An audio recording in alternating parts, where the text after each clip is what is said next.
I was sitting in my downtown Seattle law office when my phone rang displaying a name I had not seen for 8 years. Mom. My heart started pounding as memories flooded back. The last time I heard her voice, she had screamed those devastating words that changed everything. "You are no daughter of mine. Get out and never come back." Now here she was, her voice shaking through tears. "Arya, sweetheart, I know I do not deserve this, but we need your help." The irony was not lost on me. Before I tell you what happened next, let me know in the comments where you are watching from, and if you have ever been wrongly accused by your own family, hit that like button and subscribe, because this story gets much deeper. Now let me take you back 8 years to where it all began, and how one lie destroyed everything I thought I knew about family loyalty. Growing up in Portland, Oregon, I thought I had the perfect family.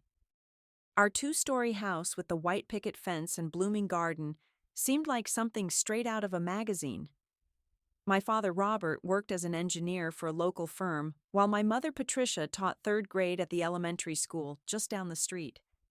Everything appeared picture perfect from the outside, but underneath cracks were already forming in ways I was too young to understand. My sister Madison was 3 years younger than me, and from the moment she could walk, the dynamics in our household became crystal clear. While I was expected to maintain perfect grades, help with household chores, and set a responsible example, Madison was treated like the precious baby who could do no wrong. When she was caught lying about breaking something, Mom would say she was just being creative. When she failed to turn in homework, it was the teacher's fault for not explaining it properly. The double standard was obvious, but I kept quiet because that is what good daughters do. By the time I turned 16, I was working part-time at a local diner to save money for college. Every dollar I earned went into a savings account because I knew my parents expected me to contribute to my own education. Madison, on the other hand, never lifted a finger to earn money. She received a generous allowance, and whenever she wanted something special, she would simply bat her eyelashes at Dad, and he would hand over his credit card. The disparity in treatment was glaring, yet nobody in our family ever acknowledged it. Madison had a habit of borrowing my things without asking. My favorite sweater would disappear from my closet and show up in hers. Money would vanish from my dresser drawer, always in small amounts that I could never prove she had taken. When I confronted her about these incidents, she would deny everything with such convincing innocence that I began to question my own memory. Our parents always took her side, telling me I needed to be more generous and understanding toward my younger sister. The person who saw through Madison's act was our grandmother Eleanor. Grandma lived with us during her final years, occupying the small bedroom next to the stairs. She had watched both Madison and me grow up, and she understood the true nature of our personalities better than anyone else. During quiet moments when we were alone together, Grandma would tell me stories about her own childhood and share wisdom about staying true to myself despite what others might think. When Grandma Eleanor passed away at the age of 87, she left behind more than just memories. Hidden in an old jewelry box in her room was a stunning vintage diamond ring that had belonged to her own grandmother. The ring was appraised at $15,000 and represented 4 generations of family history. Just days before she died, Grandma had pulled me aside and whispered, "This ring belongs to you, darling. You are the responsible one." She made me promise to retrieve it after she was gone, but to keep the arrangement between us until the right moment. The week following Grandma's funeral was emotionally exhausting for all of us. Mom spent days going through Grandma's belongings, deciding what to keep and what to donate. I waited for the right moment to mention the ring, but every time I tried to bring it up, someone would interrupt, or the timing felt wrong. Finally, when the house had grown quiet and most of Grandma's things had been packed away, I went to her room to retrieve the ring from its hiding place. My heart sank when I opened the jewelry box and found it empty.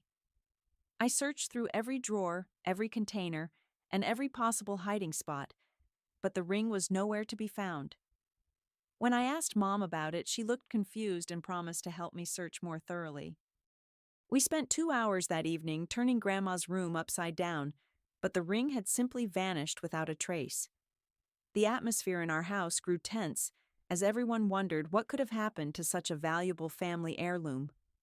3 days after our frantic search, Madison came running into the living room with tears streaming down her face. She collapsed into Mom's arms and delivered the accusation that would destroy my life forever. Between dramatic sobs, she claimed she had witnessed me taking the ring from Grandma's jewelry box on Tuesday morning, just 2 days after the funeral. According to her story, I had been acting suspicious and secretive, and she now believed I had sold the ring to pay off my student loans. Madison's performance was absolutely convincing. She provided specific details about the time she allegedly saw me in Grandma's room, describing exactly how I had opened the jewelry box and removed the ring. She claimed she had been afraid to tell anyone immediately because she hoped I would return it on my own. I did not want to believe my own sister could steal from our dead grandmother, she whispered through her tears. But I cannot keep this secret any longer when it is tearing our family apart. My parents believed every word that came out of Madison's mouth. When I tried to explain about Grandma's promise to leave me the ring, Dad scoffed and said Grandma would never play favorites among her granddaughters. Mom shook her head sadly and said she was disappointed in me for making up such a convenient story. Madison continued her act perfectly, adding that she had overheard me on the phone with someone discussing how I deserved the ring more than anyone else because I was older and more responsible. The confrontation escalated quickly when Dad announced he was calling the police to report the theft. I begged them to listen to reason to investigate more thoroughly before jumping to conclusions, but their minds were already made up. Madison had painted such a detailed and emotional picture of my supposed guilt that no other explanation seemed possible in their eyes.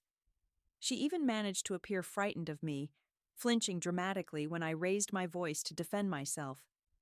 Within 2 hours, my entire life had been turned upside down. Mom began packing my belongings into black garbage bags, while Dad stood guard to make sure I did not try to take anything that did not belong to me. The speed of their decision was breathtaking and cruel. "You have until 6 o'clock tonight to find somewhere else to live," Mom announced without looking at me. "Do not make this harder than it already has to be." I tried one last desperate attempt to reason with them. "Mom, please," I begged. "You have known me for 22 years. Have I ever lied to you about anything important? Have I ever stolen from anyone? This is Madison lying to cover up something she did, but they would not hear it." Dad cut me off mid-sentence and said they were ashamed to have raised a daughter who would steal from her own grandmother's corpse. The final blow came as I was loading my pathetic collection of garbage bags into my car. Mom appeared at the front door and delivered the words that would echo in my mind for years to come. "You are no daughter of mine. Get out and never come back." She slammed the door so hard that the sound seemed to reverberate through the entire neighborhood. I sat in my car for several minutes, waiting for someone to come outside and tell me this was all a terrible mistake, but nobody came. The studio apartment I found in East Portland was barely 400 square feet and smelled like cigarettes and disappointment. The rent consumed most of my savings within the first 3 months, forcing me to take on 2 jobs just to survive. During the day, I waited tables at a busy restaurant downtown, and at night I worked data entry for a medical billing company. Sleep became a luxury I could rarely afford, but staying busy helped distract me from the constant ache of being abandoned by my own family. Those first few months were the darkest period of my entire life.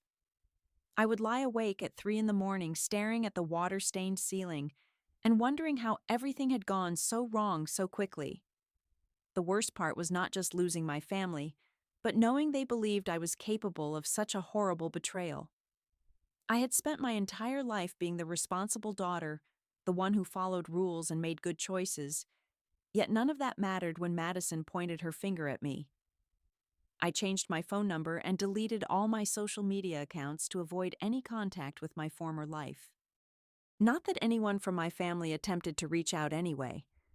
Word had apparently spread through our extended family and family friends about what I had supposedly done because I received no calls or messages from anyone expressing doubt about the accusations. It seemed Madison's story had been accepted universally, and I had become the black sheep whose name was no longer spoken at family gatherings. Rather than wallowing in self-pity indefinitely, I made a decision that would change the entire trajectory of my life. I was going to prove to myself and eventually to the world that I was better than the labels they had placed on me. I enrolled in community college while working my 2 jobs taking night classes toward prerequisites for law school.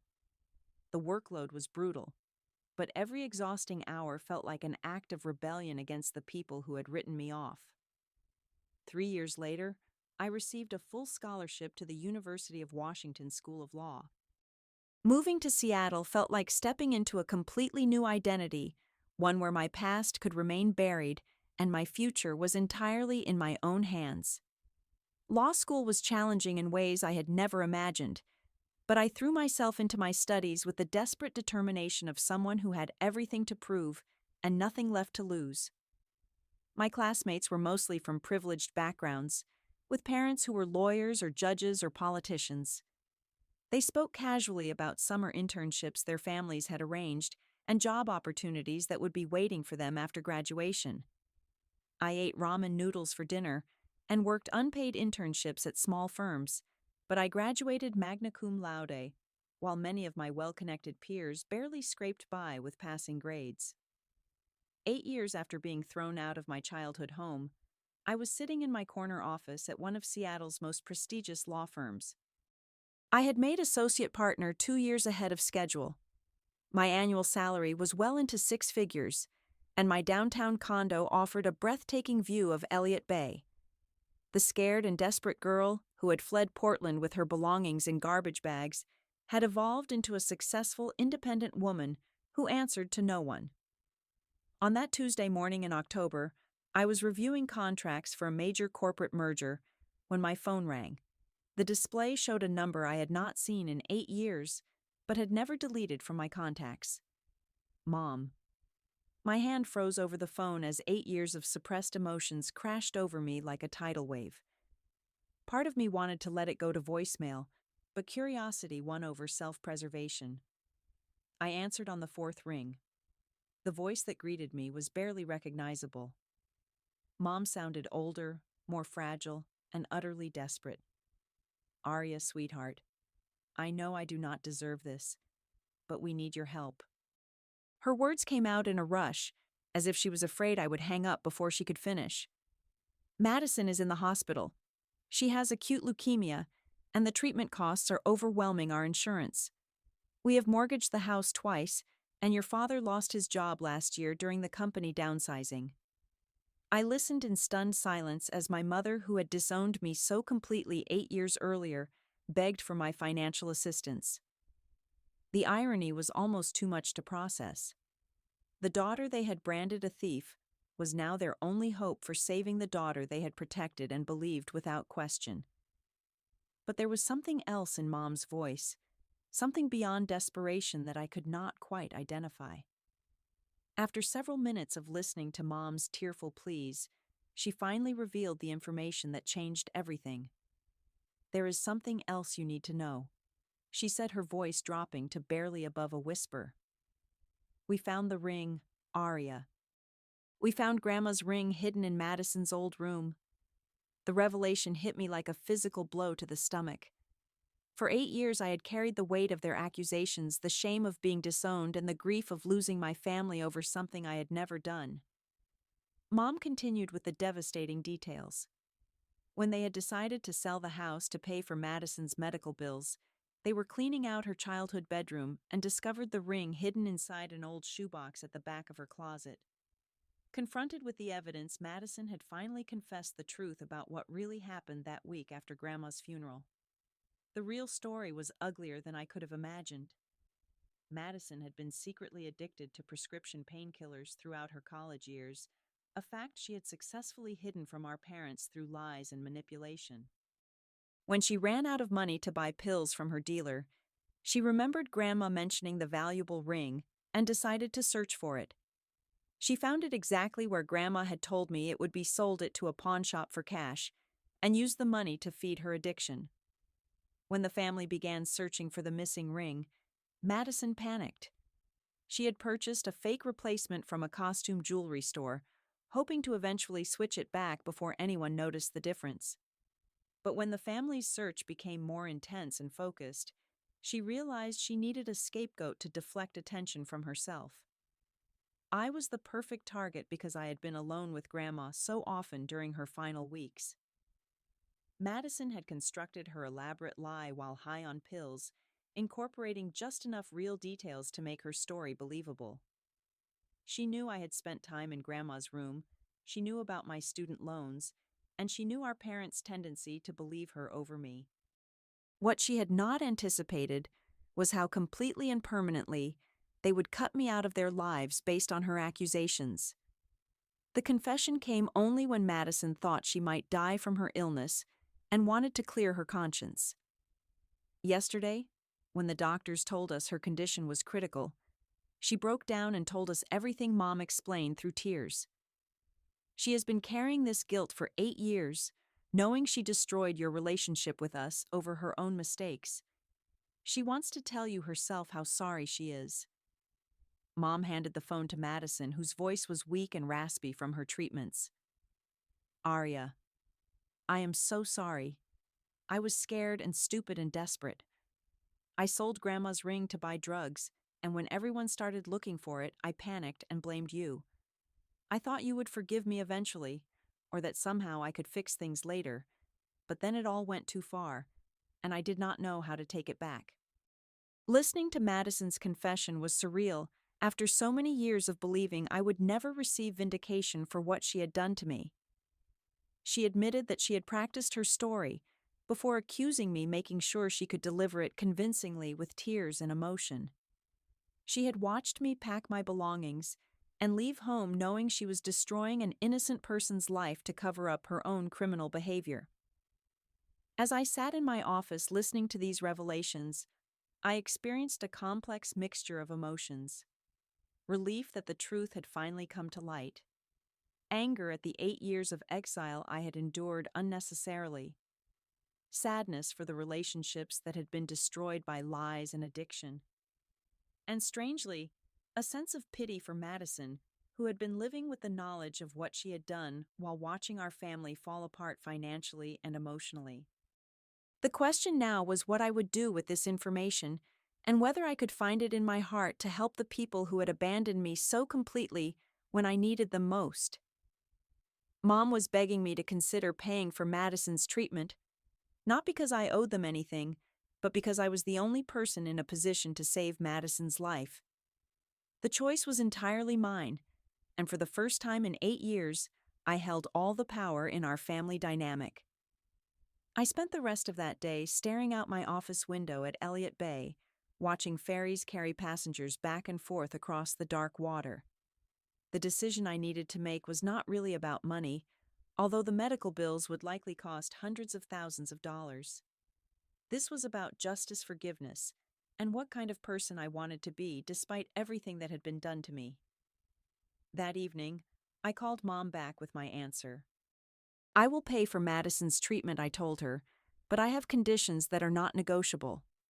First, Madison needs to write a public apology explaining exactly what she did, and that apology needs to be posted on social media where all our family and friends can see it.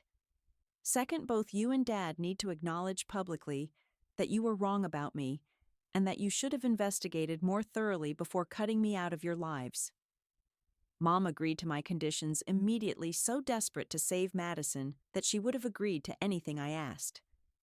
Within a week, Madison had posted a lengthy Facebook confession detailing her addiction, her theft of the ring, and her false accusations against me. The post was shared dozens of times among our extended family and family friends, many of whom reached out to me with apologies and expressions of shock about what had really happened. Dad called me a few days later, and I could hear him crying on the other end of the phone. Aria, I am so sorry we did not believe you. I am sorry we threw you out without giving you a chance to prove your innocence. You deserved better from us, and I will regret our actions for the rest of my life." His words meant something to me, but they could not erase 8 years of exile and the pain of building a life completely alone. I paid Madison's medical bills in full, covering not just the immediate treatment, but also the ongoing care she would need during her recovery. However, I made it clear that financial support did not mean I was ready to resume the family relationships we had once shared. Trust once broken so completely could not be rebuilt overnight, simply because the truth had finally emerged. Over the following months, I maintained limited contact with my parents and Madison. I was willing to be civil and occasionally helpful, but I had learned to build my life around the family I had chosen, rather than the family I had been born into. My close friends and colleagues in Seattle had become my real family, the people who supported me and believed in me when my blood relatives had turned their backs. Madison recovered fully from her leukemia treatment and successfully completed a rehabilitation program for her drug addiction. She wrote me several letters expressing her remorse and asking for a chance to rebuild our relationship, but I was not ready for that level of reconciliation. Some injuries cut too deep to heal completely, and some betrayals changed the fundamental nature of relationships permanently. Looking back on everything that happened, I realized that being disowned by my family had actually been a gift in disguise. It forced me to discover my own strength to build my own success and to create a life based on my own values, rather than trying to meet other people's expectations. I had learned that family is not just about shared blood, but about shared respect, loyalty, and love. The greatest lesson I learned was that forgiveness does not require forgetting, and justice does not always look like revenge. Sometimes the best justice is simply living well and proving wrong everyone who counted you out. Sometimes forgiveness means accepting an apology while still maintaining healthy boundaries to protect yourself from future harm. As I sit in my office today with Grandma Eleanor's photograph on my desk, and her ring finally on my finger where it always belonged, I feel at peace with the choices I have made. I chose to help Madison, not because I owed my family anything, but because I could afford to be generous without sacrificing my own well-being. I chose to forgive, not because they deserved it, but because carrying anger was holding me back from complete happiness. The family you choose is often more important than the family you are born into, but when real justice finally comes, authentic forgiveness becomes possible. My story is proof that sometimes the worst thing that happens to you can actually be the catalyst for the best life you never knew you could build. Have you ever been falsely accused by someone you trusted completely? How did you handle that betrayal? And what would you do if they came back asking for help years later? Share your thoughts in the comments below, because I read every single one. If this story resonated with you, please give it a like and subscribe for more real-life stories about overcoming family drama and finding your own strength. Share this with someone who needs to hear that justice and healing are both possible, even when they come years later than we hoped.